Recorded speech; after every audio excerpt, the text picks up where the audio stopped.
What's up, guys? Welcome back to Newswave. Valve has been asked for years now about the successor to the Steam Deck, and they've been pretty quiet about that, and now they're pretty quiet about the Steam Machine, the controller, the Steam Frame, just about everything. Well, we seem to be getting a couple of updates here and there through other means, and we'll go over that here today. Also, we are going to be talking about Sony making an interesting move, and I think one that certainly leads into their plans for next generation. And then we also have a new subscription service. Yeah, one of those that's been announced. This one, though, is certainly throwing people off, not only just because I guess the price for it, but also what exactly they're offering when it comes to game selection. All that and more. Guys, if you enjoy these videos, make sure you hit that like button. Helps out a ton. And if you're new here to the SpawnWave channel, make sure you subscribe down below. And of course, members for the channel do get Newswave early. If you would like to learn more about that, click the join button or link in the description down below. And we're going to start today with Microsoft and Halo Combat Evolved, or Campaign Evolved.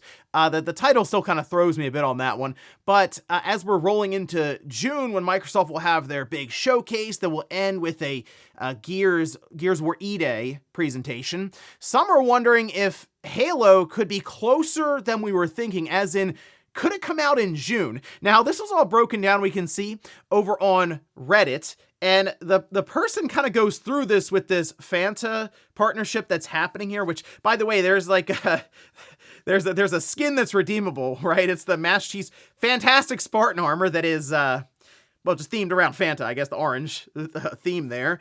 And I mean, people already have opinions as to how that looks. However, they did mention that all the recent partnerships, say with Pepsi or Coca-Cola, have lasted 2 to 3 months. This Fanta partnership is going on now, and they believe this could be confirmation. I know it's funny to go through these soft drink or soda, these soda partnerships to come up with this, but there was also mentioned previously that Halo could actually be targeting a summer release, and then you start to think about the lineup that Microsoft is putting together here, while they're also still going to be trying to somewhat avoid GTA 6. It actually kind of lines up for a June or July release, and apparently we have Fanta to thank for that. Not necessarily the armor that they're putting out, but, you know, the fact that they're kind of letting us in that, hey, yeah, Halo Campaign Evolved could be out in a couple months. Also, we had a bunch of classic Resident Evil games make the jump over to Steam. You can see this is over on Gamatsu. They have a nice little card here showing all of the games off. Original Resident Evil 2, Resident Evil 3 Nemesis, and then Breath of Fire 4. I know that seems random, right? Well, these were games, if you remember, that did release, was this last year into GOG, and we had talked about this as these games were appearing there because it was really cool. It was DRM free. They did a bunch of updates for, say, more modernized displays with certain resolutions and even control schemes, and of course working for like Windows 11 and stuff. Here though, this is Steam, so there will be DRM attached to it, of course, but this is still cool for people who mostly just stick to Steam. These games also showed up with a discount right out of the gate, launching at a price of $5 instead of $10. So again, good ports, awesome games, certainly worth checking out there on Steam. Oh, and here's something kind of funny with Nintendo. They are running a mission and rewards for platinum coins for the Switch 2 C button. Yeah, the one that leads you to game chat that then also technically leads you to a subscription service. You can see you can start game chat by tapping the icon on the home menu on your Switch 2 system or by pressing the C button on your right controller. And after you complete the initial setup, you can get platinum points and then coins. And they also have icons for that seem to show people using even holding up the C button there, using the Switch 2, which is interesting. They have the icons up for 10 platinum points each, and they'll be available until April 22nd. I just thought it was interesting. It's kind of like their built-in achievement system or trophy system, but it gives you a currency they have as platinum coins and you use for icon stuff. So there's like a legitimate use for the things you're earning. It's just, hey, we're tying this to the C button so you'll actually try out game chat, because there have been a lot of questions around how many people are even using it. I've used it here and there, but I'm kind of waiting for, say, the Duskbloods, where I think there could be like a legitimate use then for me to be using game chat alongside of playing Duskbloods with a bunch of friends. And guys, with some of the quick news out of the way, let's get into the bigger stuff. Let's start right away with Valve and Steam and the Steam Machine, the Steam Deck 2. There's a lot of questions around Valve and their hardware currently because they seem to be having a hard time getting it out to the public, with shifting prices mostly going up when it comes to RAM and other components. Although I guess recently that RAM prices have kind of come down a little bit, or at least gone flat. Still though, it's much, much higher than you would expect years and years in to the DDR5 generation. But there is at least some movement. We'll start here. Now, this was shared by Brad Lynch over on his social media account, pointing to several different strings that were added for a new user experience for Steam, and even showing off some of the images that, yes, you can see the Steam controller there with like messages for important firmware updates, the controller puck. I mean, look, the Steam controller, I'm sure for many people, that's like the thing they're really interested in. You know, like, okay, cool, a Steam machine, I already have a PC, I'm good. Okay, Steam frame, I don't know, VR, we'll see. The Steam Deck 2, that'd be cool if it's not years off. But the controller, we figure, is pretty close.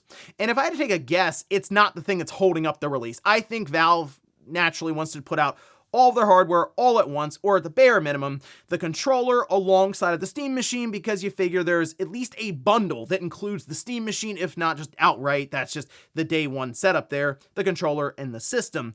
And seeing at least being added in here as they continue to do more and more work does at least give some hope that, well, it's coming out at some point.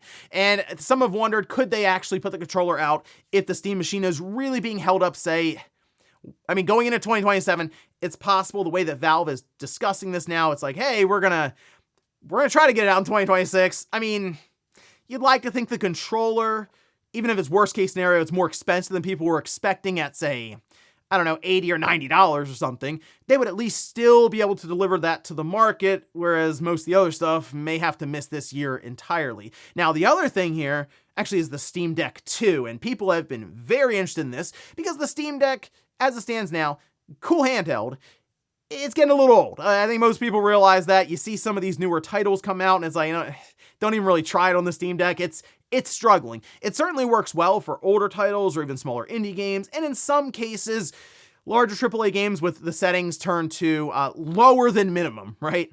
Well, we can see this, and this is actually posted up. This is over on Tech Power Up, and they are citing Kepler, who is generally pretty in tune with a lot of the stuff happening behind the scenes within AMD. And we know AMD powers most of the systems right now outside of Nintendo, right? Say Valve is targeting a 2028 refresh for the second generation Steam Deck. But get this, instead of using a semi-custom AMD APU, I guess you could say similar to what's in the Steam Deck now, Valve is expected to use an off-the-shelf AMD APU that won't require any custom tuning from AMD to meet Valve's needs. And I almost wonder if, so in one case here, they could say, hey, look, the Steam Deck 2, maybe it's going to miss 2028, or it'll fall later in 2028. Oh yeah, here comes AMD with a new generation chipset.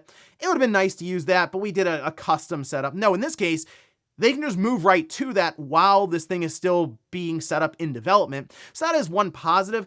I guess the one negative for me would be, it would be interesting just to see what they prioritize in a customized chipset and something that they can develop around specifically for SteamOS, which is like it's their big advantage. The fact that the OS that they have been developing with all kinds of translation layers and stuff for different games, the Steam Deck Ready and everything, all of this is kind of set up around the idea of they have access to the chipset that's inside the system, so they know what's there, along with developers who are creating specifically for it. We've even seen some games just be complete ports like to the Steam Deck, like Baldur's Gate 3, which is really, really cool. So I guess that's the part where I'm like, that's kind of a shame. Still though, by 2028, it does seem like AMD will, you assume, have a significantly more powerful chipset on the market and ready to go, as opposed to what's in the Steam Deck now. The other thing though is, you still have a few years with the Steam Deck. Not necessarily a bad thing if you bought into it early on and you've gotten a lot of use out of it. It's not like, oh, I bought it and then 2 years later it's like obsolete, or it's really old because the new model's out. I kind of prefer the idea of the OS becoming more and more efficient and designed around the chipset that they put in there day one, and try to get as much life out of it as possible. In this case, maybe about 6 years, so that seems pretty good. Next up, let's talk about Sony making an interesting move, and one that I think will certainly be benefiting them going into next generation. People are looking at this in kind of a strange way in my mind, but first, Let's take a look. This is the announcement over on Sony's website saying, "Today we are pleased to announce that SIE has entered into an agreement to acquire Cinemersive Labs, a UK-based machine learning and computer vision company. Founded in 2022, Cinemersive Labs brings together a specialized team with deep expertise in computer vision and machine learning. Following the acquisition, the Cinemersive Labs team will join SIE's visual computing group and contribute to our broader efforts in advancing state-of-the-art visual computing within games.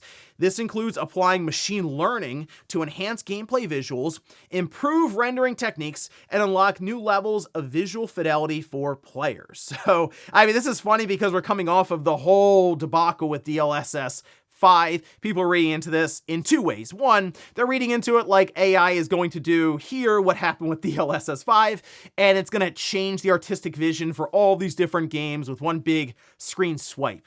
The other one is, oh no, they're buying a studio and they're going to shut them down like they did Blue Point. Here's the thing, like Cinemersive they don't make games.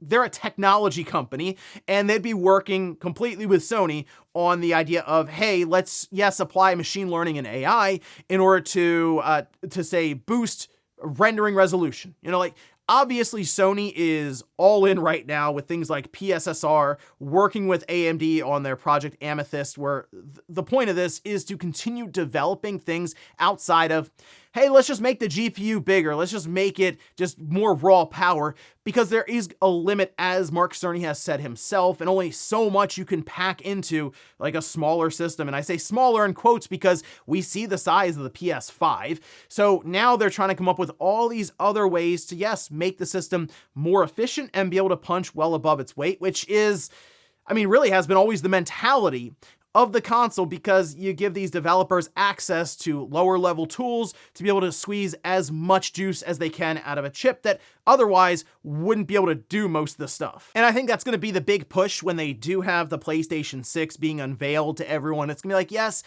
the paper specs that you're going to see, not necessarily going to blow you away, but a lot of the stuff we're doing behind the scenes from the software side, especially with things like AI upscaling, etc., will kind of make up for that. We're going to have PSSR 3 and these big breakthroughs with AMD, and they've already talked a bit more and more about this, where it comes down to freeing up even on the CPU side with the GPU being able to go around it. And they've really gotten into this. There's also discussion around techniques with neural rendering and being able to compute more when it comes to texture size and be able to shrink that down through compression.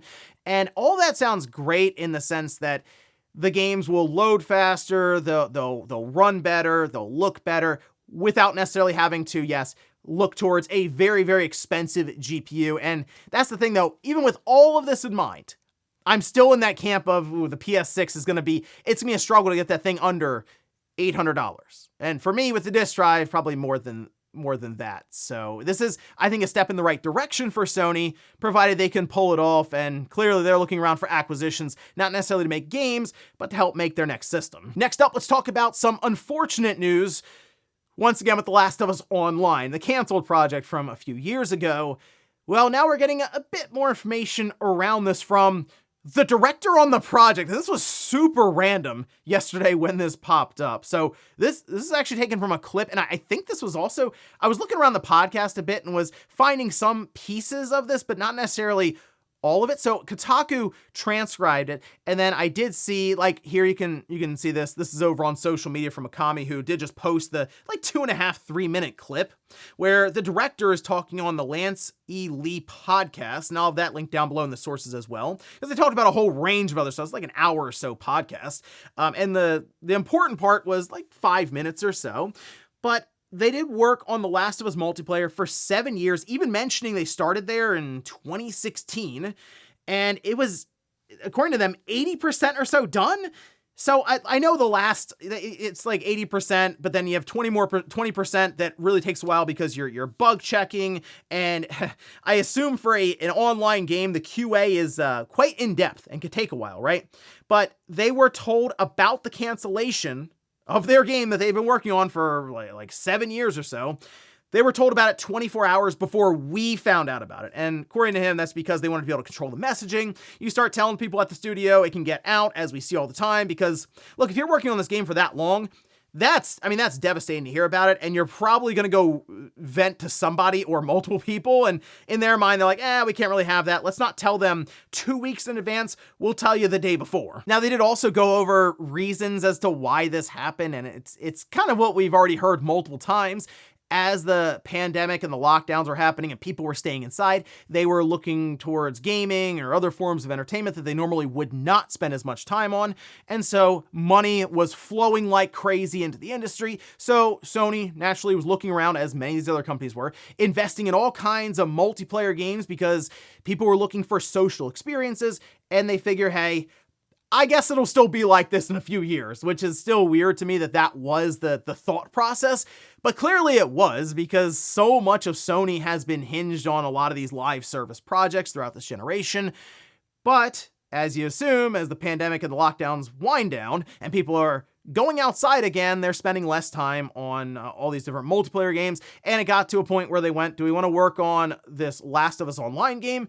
Or do we want to work on, say, Intergalactic? And they chose Intergalactic, which is still a shame, because if they, as he mentions, they were working on this Last of Us Online well before any of the lockdowns or like the pandemic stuff that was happening that had all this money coming in. Like, they were working on a Last of Us multiplayer game, and it does makes me wonder if it was smaller in scope, and because the amount of money that was coming in, they just kept expanding scope constantly to where it got out of control. And that's a shame if their original plan was, let's just make a follow-up to Factions and release it for $40 or $50 or something, like we have these other multiplayer games coming out, and we'll just kind of update it here and there and move on.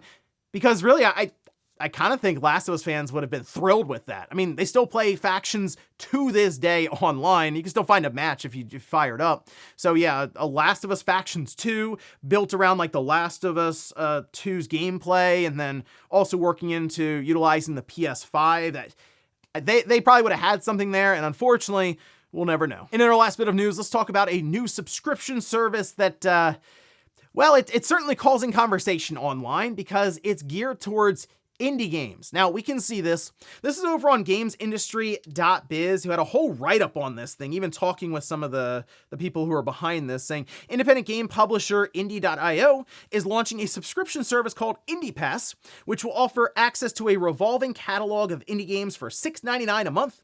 The platform is set to go live on April 13th and will launch with around 70 titles, many of which are from the company's existing stable of games, such as echoes of the Plum Grove and the Dark Deity series.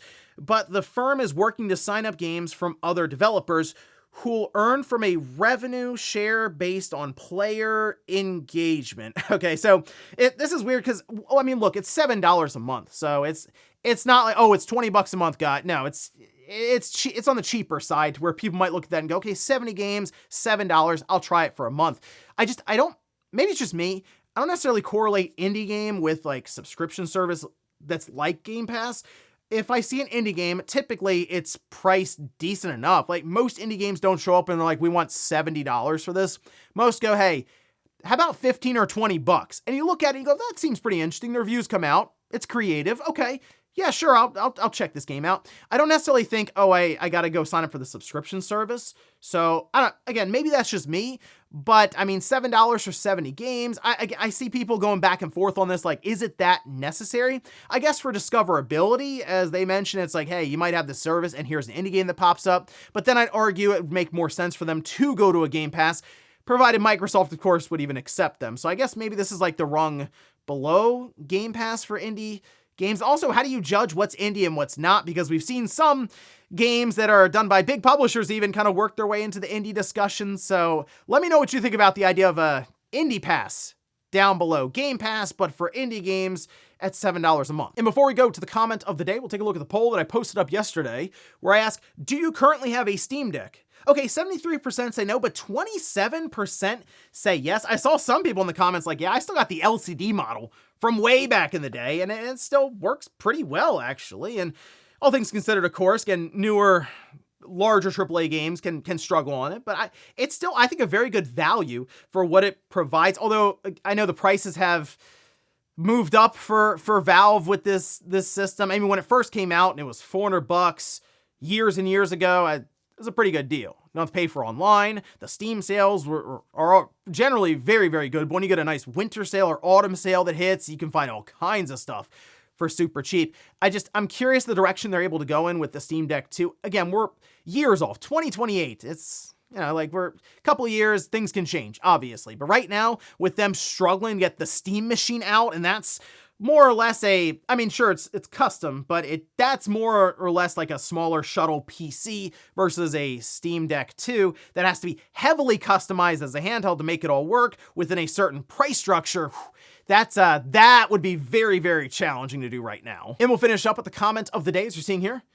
This is from Robert, who says, I like how Spawn didn't mention that he fell for Square Enix's April Fool's prank regarding Nier. First of all, we did put that up there. I showed that at the front, well, like towards the end of that segment. I had it right there where it said, oh, it's an April Fool's joke. Okay. But you know what's funny is, after all this is going down, I guess somebody made a website just to see if they could get people to fall for that. It has a countdown going on for Nier Cosmic Horror, and I think it's like another 18 days or something with this. So I don't know what's supposed to happen with it. People have already looked into who registered it, and while they're trying to pass it off, whoever made the website, by linking to Square's social media accounts and stuff, people have pretty much got to the bottom of, yeah, that this isn't actually a thing. So I don't know what's going to happen at the end of the countdown for it, but I guess we'll see it a couple of weeks. And ladies and gentlemen, that's going to do it here for Newswave. If you enjoyed this video, guys, hit that like button. If not, hit the dislike. Leave comments down below about everything we talked about here today. If you missed yesterday's Newswave, I'll leave it up here in a card. Or maybe you wanted to check out Game & Talk. They had an entire podcast last night discussing some of the leaked lineup for Nintendo, the Switch 2 in 2026, and I'll leave that right below. Thanks, guys, for watching. Have a great weekend. I'll see you back here Monday morning, 8 a.m. Eastern Time for Newswave.